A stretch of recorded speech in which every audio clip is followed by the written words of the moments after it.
존경하는 국민 여러분, 더불어민주당 도봉을 출신 오기영 의원입니다. 문재인 정부 5년차에 접어들었습니다. 그래서 지난 4년 동안의 국정과제 이행 사항을 함께 검토할 필요가 있다고 생각합니다. 또 남은 숙제, 차기 정부 과제들도 정리할 때입니다.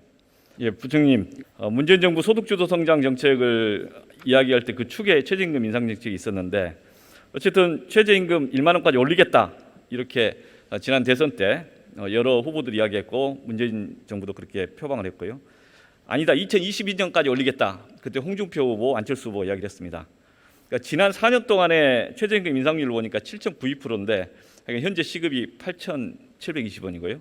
이 지점에 대해서 어떻게 보십니까? 지금 방향은 옳았는데 과속한 거냐, 아니면 방향이 틀린 것이냐, 또는 과정적인 좀 반성이 필요한 것이냐. 지금 이 논쟁이 사회적으로 필요한 것 같은데 어떻게 평가하십니까?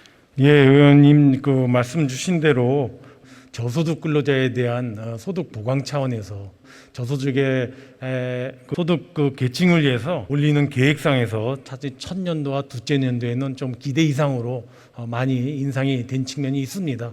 그에 따라서 여러 가지 경제의 영향도 있었고요. 전반적으로 4년을 돌아보니까 평균적으로 과거 정부에서 이렇게 올렸던 그런 수준으로 현재 올라와 있는 상황입니다.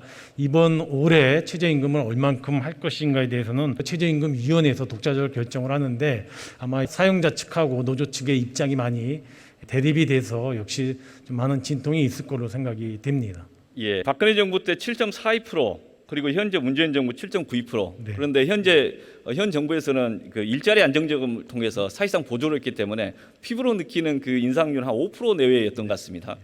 이런 상황에서 지금 현재 1만 원도 안 된다면 우리 정부 입장에서는 반성이 필요한 거 아닌가요? 근로자들은 그에 해당되는 임금 인상이 있었고요. 고통을 받는 사업자들에 대해서 일자리 안정자금을 통해서 연간 저희가 한 3조 정도 썼는데요. 그래서 임금 인상 효과는 근로자에게 혜택이 같고 다만 사업자가 붙는 부담을 덜어주기 위해서 일자리 안정자금을 지금까지 한 3년간 저희가 지원해 왔다는 말씀을 드립니다. 그러니까 이후에 이 정책이라는 이 방향이라고 하는 게 어떻게 가야 된다고 보십니까? 일자리 안정자금은 초창기에 한 15% 정도 올라가면서 사업주에게 지나친 부담이 돼서 그걸 좀 안정화시켜주기 위해서 일자리 안정자금을 도입을 했기 때문에요. 정부로서는 그때 한 3년 내지 4년 정도 계획으로 일자리 안정자금을 도입을 했습니다. 그리고 전차 페이드아웃 시키기로 이렇게 계획이 돼 있어서 그거는 계획대로 일자리 안정자금 마무리가 될 것 같고요. 올해 사실 어떻게 보면 마지막 연도나 마찬가지인데 최저임금 인상률이 얼마나 될 것인지 그거에 따라서 좀 이해가 갈릴 것이 아닌가 싶은데요. 정부로서도 좀 지켜보고 있는 상황입니다.